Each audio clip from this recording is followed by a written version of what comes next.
Book 17. Contending for a Soldier Fallen.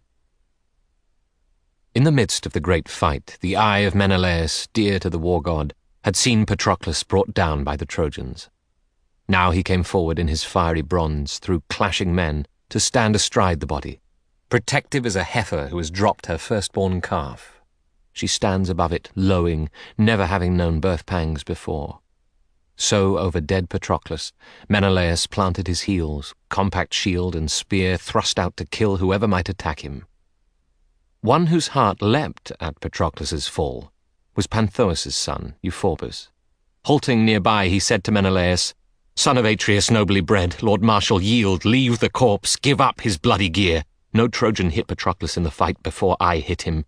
Let me have my glory. Back, or I'll take your sweet life with one blow." Hot with anger, red-haired Menelaus growled, "Father Zeus, this vanity and bragging offends the air. A lion or a leopard could not be so reckless, or a boar baleful with pounding fury in his ribcage. The sons of Panthous are bolder, more headlong than these, but youth and brawn brought no triumph or joy to Hyperina, when he sneered at me and fought me.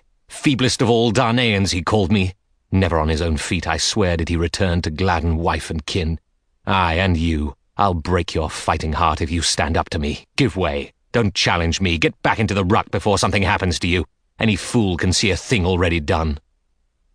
The other took no heed, but answered, "Now by God you will give satisfaction for my brother, the man you killed and boast of having killed, leaving his bride lonely in her new chamber, his parents harrowed by the loss. I might become a stay against their grief if I could put your head and shield and helm in Panthous' hands, in the fair hands of Phrontis. Come on, no more delay in fighting out the test of this. We'll see who holds his ground, who backs away." And at these words he struck the other's shield. The bronze point failed to break it, bending at impact on the hard plate. Then in his turn Menelaus made his lunge, calling on Zeus. The spearhead pierced the young man's throat at the pit as he was falling back, and Menelaus with his heavy grip drove it on, straight through his tender neck. He thudded down, his gear clanged on his body, and blood bathed his long hair, fair as the Graces, braided, pinched by twists of silver and gold. Think how a man might tend a comely shoot of olive in a lonely place, well watered so that it flourished, being blown upon by all winds, putting out silvery green leaves, till suddenly a great wind in a storm uprooted it and cast it down. So beautiful had Panthous' son Euphorbus been, when Menelaus killed him and bent over to take his gear. And as a mountain lion cuts out a yearling from a grazing herd, the plumpest one, clamping with his great jaws upon her neck to break it, and then feeds on blood and vitals, rending her. Around him dogs and herdsmen raise a mighty din, but keep away, unwilling to attack, as pale dread takes possession of them all. So not one Trojan had the heart to face Menelaus in his pride. He might with ease have borne Euphorbus' gear away, had not Apollo taken umbrage and aroused Hector, peer of the swift war god, against him. In a man's guise, in that of Mentes, lord of Caecones, Apollo said, "Lord Hector, here you are chasing what cannot be caught, the horses of Achilles. Intractable to mortal men they are, no one could train them except their master, whom a goddess bore. Meanwhile Menelaus, dear to Ares, stands guard over Patroclus. He has killed a princely Trojan, son of Panthous, Euphorbus, putting an end to his audacity, his high heart." Turning back, once more the god entered the moil of men, but heavy pain bore down on Hector's darkened heart, and peering along the ranks in battle he made out one man loosing the armour of the other prone on the field, his gashed throat welling blood. Then Hector shouldered through the fight, his helmet flashing, and his shout rose like the flame of Hephaestus' forge, unquenchable. It blasted Menelaus, and cursing in his heart, the Achaean said to himself, "What now? If I abandon this good armour, leave Patroclus, who lies here for my honour's sake, I hope no Darnæans may see me to my shame. But if I fight alone in pride, they may surround me, Hector and the other Trojans. God forbid, many against one man. And now Hector is leading the pack this way. Why go on arguing with myself? To enter combat when the will of God's against you, to fight a man God loves, that's doom, and quickly. No Darnæan will lift his brows at me for giving ground to Hector. Hector goes under God's arm to war. If I could only spot Ajax anywhere, we too might brace in joy of battle and contend once more, even against God's will, to bring the body back to Achilles, somehow. That would be making the best of it. But while he pondered, Trojan ranks came on, as Hector led them. Backward at last he turned and left the body, facing about at every step, the way a bearded lion does when dogs and men with spears and shouts repel him from a farmyard, and hatred makes his great heart turn to ice as he is forced from the cattle pen. Just so, forced from Patroclus, tawny Menelaus step by step retired, then stood fast on reaching the main body of his men. Meanwhile he kept an eye out for great Ajax, the son of Telamon, and all at once he saw him on the far left of the battle, cheering his men to make them stand and fight, for Apollo put wild fear into them all. Menelaus ran to his side and said, "Ajax, come, good heart, we'll make a fight of it near Patroclus, try to bring his body back to Achilles, though he lies despoiled, his gear in Hector's hands." This call went straight to the fighting heart of Ajax, and he followed Menelaus down the field. Meanwhile, when he had stripped Patroclus of his armour, Hector pulled at the corpse, now to behead it and give the trunk to Trojan dogs. But Ajax came up then, his great shield like a tower, and Hector fell back on the waiting ranks to mount his car. The splendid arms of Achilles he gave to soldiers to be borne to town, his trophies, his great glory. And still Ajax, extending his broad shield above Patroclus, stood as a lion will above his cubs when a hunting party comes upon the beast in underbrush, leading his young. He narrows eyes to slits, drawing his forehead down. So Ajax took his stand above Patroclus, while Menelaus, dear to the war god, stood nearby and let his grief mount up. Now Glaucus, Hippolochus' son, captain of Lycians, glaring at Hector, had harsh words for him. "Hector, you're a great man by the look of you, but in a fight you're far from great. That's how it goes, a big name and a craven. Put your mind on how to save your town with troops born here at Ilion, no others. Not one Lycian goes into combat after this for Troy. What have we gained battling without rest against hard enemies? How would you save a lesser man in war, you heartless fraud, if you could quit Sarpedon, comrade in arms and guest as well, and leave him to be the Argives' prey and spoil? In life he was a great ally to you and Troy, and yet to keep the scavenging dogs from him, you had no heart for that. Here's what I say, if any of the Lycians obey me, we are for home, and let doom fall on Troy. If the Trojans had spirit, had that unshakable will that rightly comes to men who face for their own land the toil and shock of war, we'd pull Patroclus into Ilion quickly. And were he brought in death to that great town of Priam, if we dragged him from the fury, the Argives would return Sarpedon's arms, his body too, for us to carry home to Ilion in fair exchange. For he who perished here was the dear friend of a great prince, greatest by far of those who hold the beach and their tough men-at-arms. But as for you, you did not dare meet Ajax face to face and eye to eye in the din of battle, or engage him. Why? Because he is a better man than you are." Hector in his shimmering helmet frowned and answered him, "So young, and yet so insolent. Old son, I had thought you a steady man, coolest of those who live in Lycia. Now I despise your thought. Nonsense to say I would not meet huge Ajax. When have I shown fear of swordplay or of trampling horses? Strongest of all, though, is the mind of Zeus who bears the storm cloud. He can turn back a champion and rob him of his triumph, even when he incites the man. Come here, my friend, stand by me, watch me in action. All day long I'll be the coward you describe, or else you'll see me stop the enemy cold, no matter how he fights to shield Patroclus." To the Trojans now he gave a mighty shout. "Trojans! Lycians, hard-fighting Dardani! Be men, old friends. Remember your own valor while I put on Achilles' beautiful arms, taken from Patroclus when I killed him." Then in his shimmering helmet Hector turned to leave the deadly fight, and running hard he caught up soon with his platoon of soldiers. They were not far, bearing the great man's armour up to the city. Hector stood there then, apart from all the dolorous war, and changed. He who had given those arms to be carried back into the proud town to the folk of Troy now buckled on the bright gear of Achilles, Peleus' son. That gear the gods of heaven granted his father. He, when old, bestowed it on a son who would not wear it into age. And Zeus, who gathers cloud, saw Hector now standing apart in the hero's shield and helm, and nodded, musing over him. "Ah, poor man, no least presage of death is in your mind. How near it is at last." You wear the gear of a great prince. Other men blanch before him. It is his comrade, gentle and strong, you killed, and stripped his head and shoulders of helm and shield without respect. Power for the time being I will concede to you as recompense, for never will Andromache receive Achilles' arms from you on your return." He bent his great head over his black brows, and made the arms fit Hector. Then fierce Ares entered the man, his bone and sinew thrilled with power and will to fight. Among his men he shouldered forward with a mighty shout, flashing in the armor of Achilles, and stirred each man he came abreast of: Mesthles, Glaucus, Medon, Thasilicus, Asteropaeus, Dicenor, Hippothous, Phorcys, Chromius, and the seer of birds Ennomus.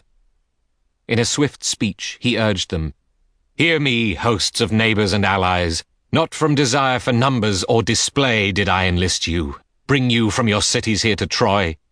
You were to save our wives and children from the Achaeans, our besiegers, and I deprived my people to that end with requisitioning for you. Supplies to build your strength and strength of heart. Go forward, every man, therefore, to meet destruction or to come through. These are the terms of war. Patroclus has been killed, indeed. Whoever pulls his body to our charioteers, if Ajax can be made to yield to him, that man wins half our spoils when I allot them. I myself take half, so glory equal to my own is his." At this they surged ahead and bore down hard with lifted spears on the Danaans. High hopes they had of dragging off the corpse from Ajax. Fools, for he took their lives, many upon it. To Menelaus, clarion in battle, Ajax now said, "Old-timer Menelaus, I see no hope for us of getting back all on our own out of this fight.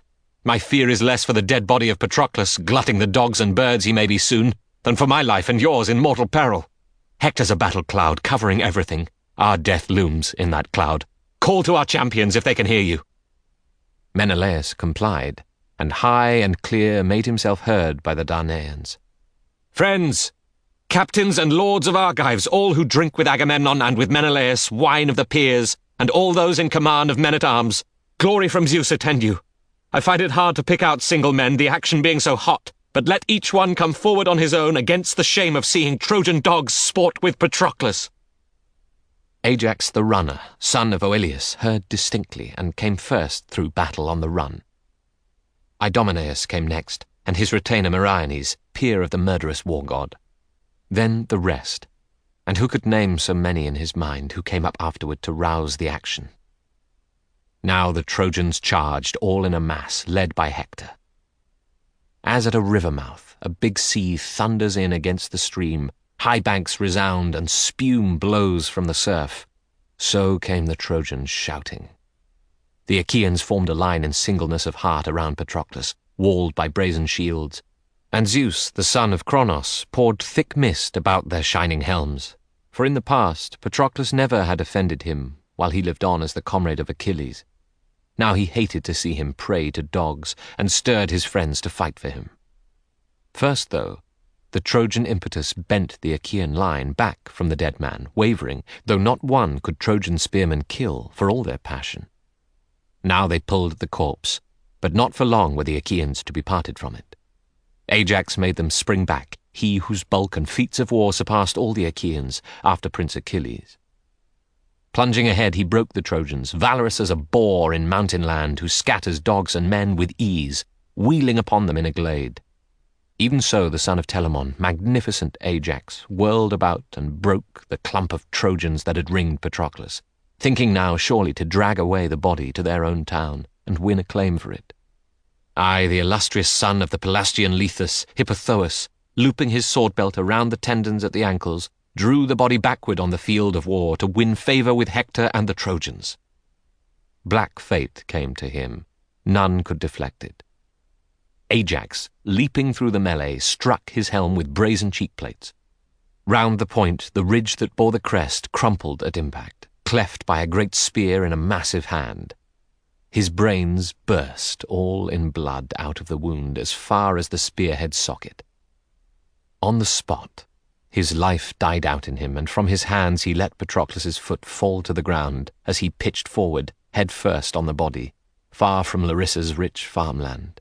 nor ever would he repay his parents for their care, his life being cut short by the spear of Ajax. There and then, with spear point flashing, Hector lunged at Ajax.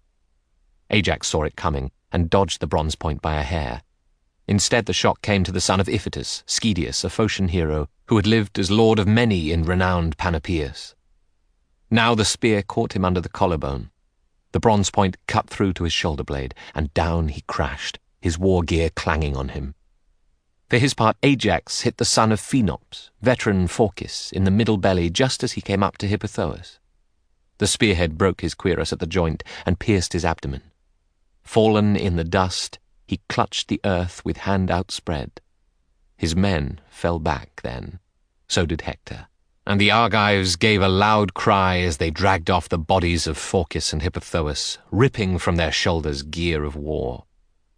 At that point, under pressure from Achaeans and overcome by their own weakness, Trojans might have re-entered Ilion. Beyond the limit set by Zeus, the Argives might have won the day by their own heart and brawn. Not so. Apollo now inflamed Aeneas, taking the form of Epitus' son, Periphas, a crier and a kind man who had aged in the crier's duty, serving old Anchises. In that disguise, Apollo, son of Zeus, said, "How could men like you save Ilion, Aeneas, overriding heaven's will? In other days I've seen men put their trust in their own strength and manhood or in numbers and hold their realms beyond the will of Zeus. And now, in fact, Zeus wills the victory, far more for us than for Danaans. Amazing the way you shrink from battle." Facing him, Aeneas recognized the archer, Apollo, and shouted then to Hector, "Hector! All captains of Trojans and allies, what shame to go back to Ilion, spent and beaten!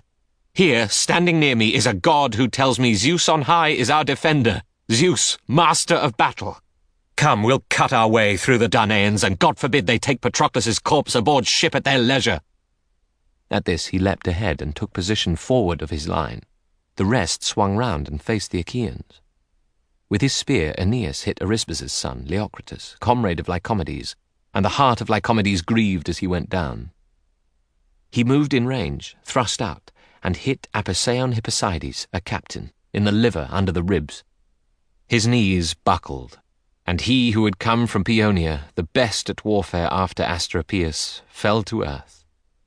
Asteropaeus grieved as he went down, and now with generous heart he too attacked, but failed to break the Danaans, whose line of shields made them a barrier, spear points advanced, compact around Patroclus. Ajax it was who passed from man to man, saying, "No one retreats a step, but no one fights out of line either before the rest. Close in around him, fight on, hand to hand." These were great Ajax's orders. Now the earth grew stained with bright blood as men fell in death close to one another. Trojans, allies, and Danaans too, for they too bled, although far fewer died, each one remembering to shield his neighbour from the fatal stroke. So all fought on, a line of living flame, and safe, you'd say, was neither sun nor moon, since all was darkened in the battle cloud, as were the champions who held and fought around the dead Patroclus. The main armies, Trojans and Achaeans under arms, were free to make war under the open sky with sunlight sharp about them. Not a cloud appeared above the whole earth or the hills. The armies fought, then rested, pulling back to a good distance, out of range of one another's arrows, quills of groaning. Those in the centre, though, endured the cloud with toil of war, and they lost blood as well to heartless bronze, those champions. Two fine men, Thrasymedes and Antilochus, famous both, were unaware of Prince Patroclus' death, thinking he still fought in the forward line. Vigilant to deal with death and rout, these two gave battle on the flank, as Nestor ordered, urging them from the black ships into action. For the other heroes, all day long, the bout of bitter striving raged. Fatigue and sweat, with never a pause, all knees and shins and feet and hands and eyes of fighters were bespattered around the noble friend of swift Achilles. A man will give his people a great ox-hide to stretch for him. Having it soaked in grease, and grasping it on all sides braced around it, they pull it till the moisture goes, the oil sinks in, with many tugging hands, and soon the whole expanse is dry and taut. Just so, this way and that way in a little space, both sides kept tugging at the body, Trojans panting to drag it off toward Ilion, Achaeans to the decked ships. Round about, wild tumult rose. Ares, frenzy of soldiers, would not have scorned that fight, nor would Athena, even in deadly rage. So murderous the toil of men and chariots for Patroclus that Zeus prolonged that day. Not yet, remember, had Prince Achilles word of his friend's death. Far from the ships, this action had gone on under the Trojans' wall, and no clear foresight came to him. Patroclus would, he thought, approach the gates, but then turn back. He could not hope alone to take the town by storm. Often Achilles, listening in secret, had learned things from his mother as she foretold the will of mighty Zeus for him. This time she gave no word to him of what calamity had come, that his great friend had been destroyed. But hour by hour the rest fought for the body, gripping whetted spears, dealing out death. And some Achaean veteran might say, "Old friends, no glory in our taking ship again for home. Sooner may black earth here embed us all. That would be far better than giving up this body to the Trojans, a trophy for them and a glory won." And of the Trojans there were some to say, "Old friends, if in the end we are cut down alongside this one, just like him, the lot of us, still not a man should quit the fight." That way the Trojans talked and cheered each other on, and that was how the battle went. A din of iron-hearted men through barren air rose to the sky, all brazen. Out of range, the horses of Achilles, from the time they sensed their charioteer drowned in the dust at the hands of deadly Hector, had been weeping. Automedon, the son of Dioeres, laid often on their backs his flickering whip, pled often in a low tone, or he swore at them. But neither toward the shipways and the beach by Heli's waters would they budge, nor follow Achaeans into battle. No, stock still, as a gravestone fixed above the tomb of a dead man or woman, they stood fast, holding the beautiful war-car still. Their heads curved over to the ground, and warm tears flowed from under eyelids earthward as they mourned for their longed-for driver. Manes along the yoke were soiled as they hung forward under yoke-pads. Seeing their tears flow, pitying them, Lord Zeus bent his head and murmured in his heart, "Poor things, why did I give you to King Peleus, a mortal, you who never age nor die, to let you ache with men in their hard lot? Of all creatures that breathe and move on earth, none is more to be pitied than a man. Never, at least, shall Hector, son of Priam, ride behind you in your painted car. That I will not allow. Is it not enough that he both has the gear and brags about it? I shall put fire in your knees and hearts to rescue Automedon, bear him away from battle to the decked ships. Glory of killing, even so, I reserve to his enemies, until they reach the ships, until sundown, until the dusk comes, full of stars." With this, he sent a fiery breath into the horses. Shaking the dust to earth from their long manes, they bore the war-car swiftly amid the armies. Automedon gave battle as he rode, though grieving for his friend. Behind the horses, in a foray like a hawk on geese, with ease he doubled back out of the Trojan din, then quickly drove full tilt upon the mass, but made no kills, though whipping in pursuit, being single-handed in his car, unable to thrust well with a spear, needing both hands to guide the horses. One of his men at last caught on, one Alcimedon, son of Laerces Haemonides. He halted just behind and called out, "Automedon, this futile plan of action, which of the gods put you up to it? He took your wits away, fighting alone like this against the Trojans, and in the line, though your companion fell, and Hector himself has got Achilles' arms to swagger in." And to this Automedon, son of Dioeres, answered, "Alcimedon, what other Achaean has your knack for guiding the divine fire of these horses? Only Patroclus, matchless when he lived. But destiny and death have come upon him. Come then, take the whip and the bright reins, while I step from the chariot into battle." Alcimedon, mounting the swift war-car, caught up whip and reins, and Automedon vaulted down. Hector noticed all this, and to Aeneas, near at hand, he said, "Counsellor of the Trojans, mailed in bronze, I've seen that team, Achilles' team, re-enter battle with poor drivers. I might hope to capture it if you, for one, were with me. Against the two of us closing upon it, they would not make a stand or dare give battle." Anchises' noble son nodded, and both went forward, shoulders cased in hardened oxhide shields, all plated with a wealth of bronze. and at their heels went Chromius and Aretus, hoping to kill that pair of charioteers and drive the haughty team away. But they were fooled in this. From Automedon's stroke they would not come unbloodied. Calling on Zeus, he felt new power surge about his heart, and cried to Alcimedon, his loyal friend, "Not at a distance from me, keep the team close up, aye, keep them breathing on my back. I do not think Hector Priamedes will quit until he mounts this car behind the beautiful horses of Achilles, killing us both, routing the Argive line, else in the front line he must fall himself."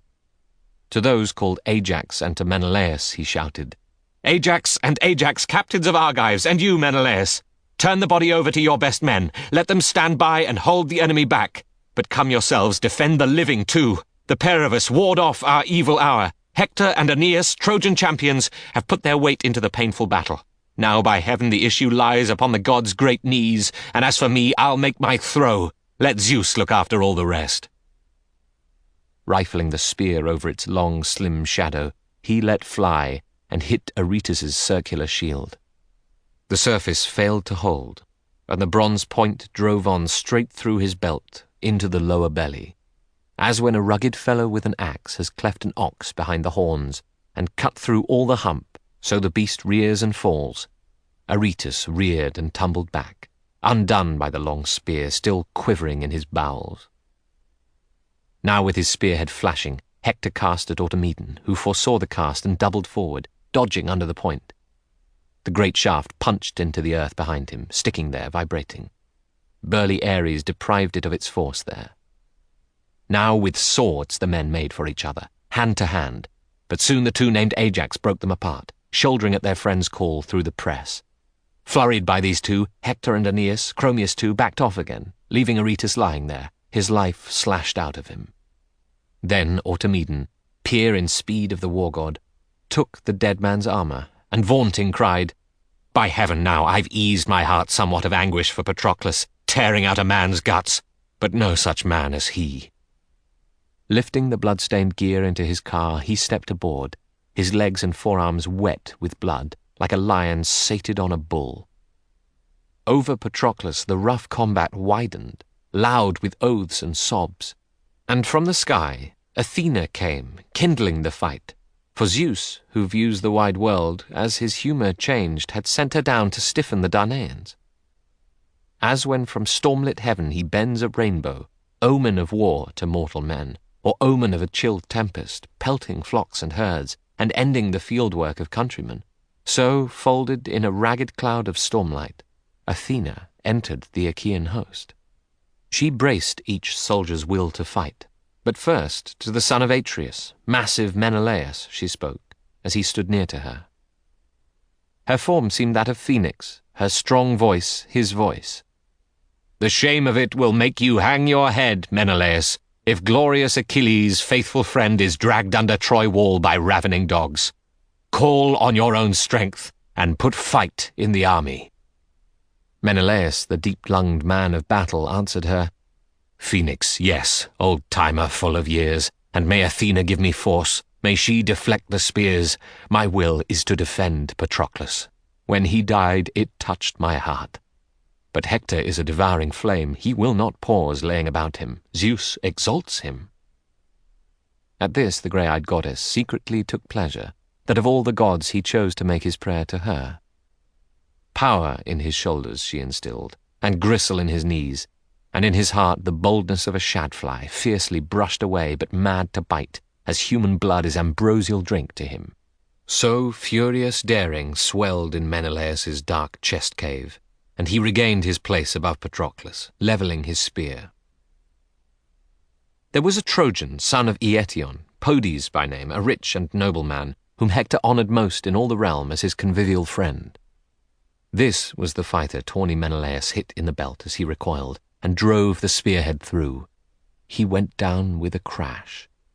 The son of Atreus pulled his body from amid the Trojans over to his own line. Now Apollo, standing at Hector's elbow, spurred him on. Phenopsocides he seemed, who came from Abydos and held first place with Hector of all his foreign friends.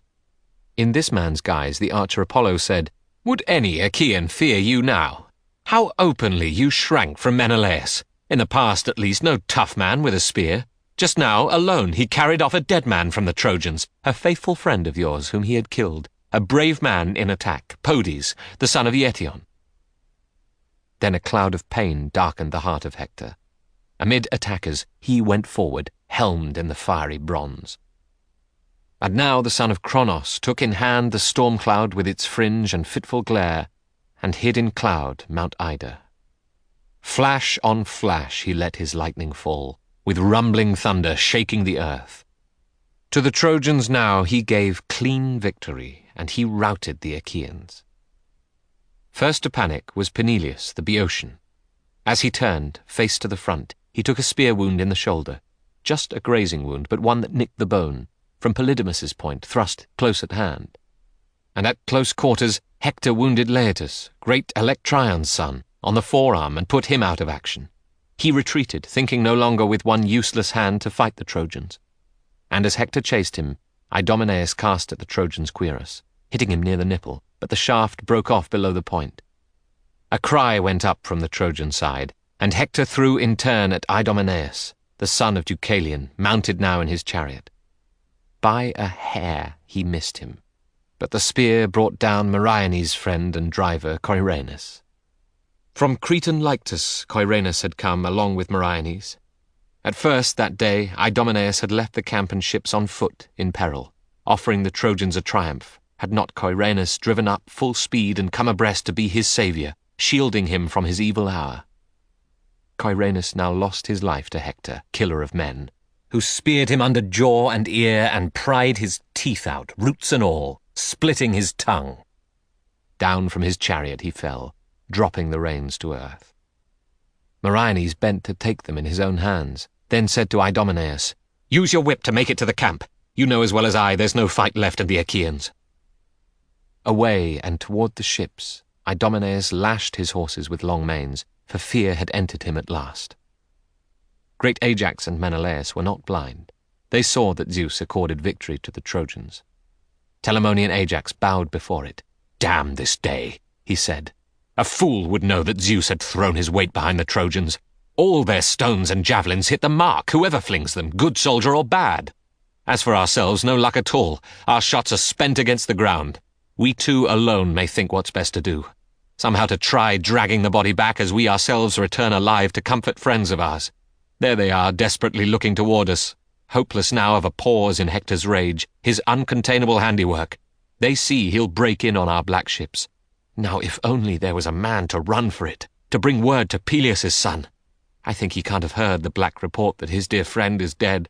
I cannot anywhere see a runner, though, in this cloud covering men and chariots. Oh, Father Zeus, come, bring our troops from under the dust cloud.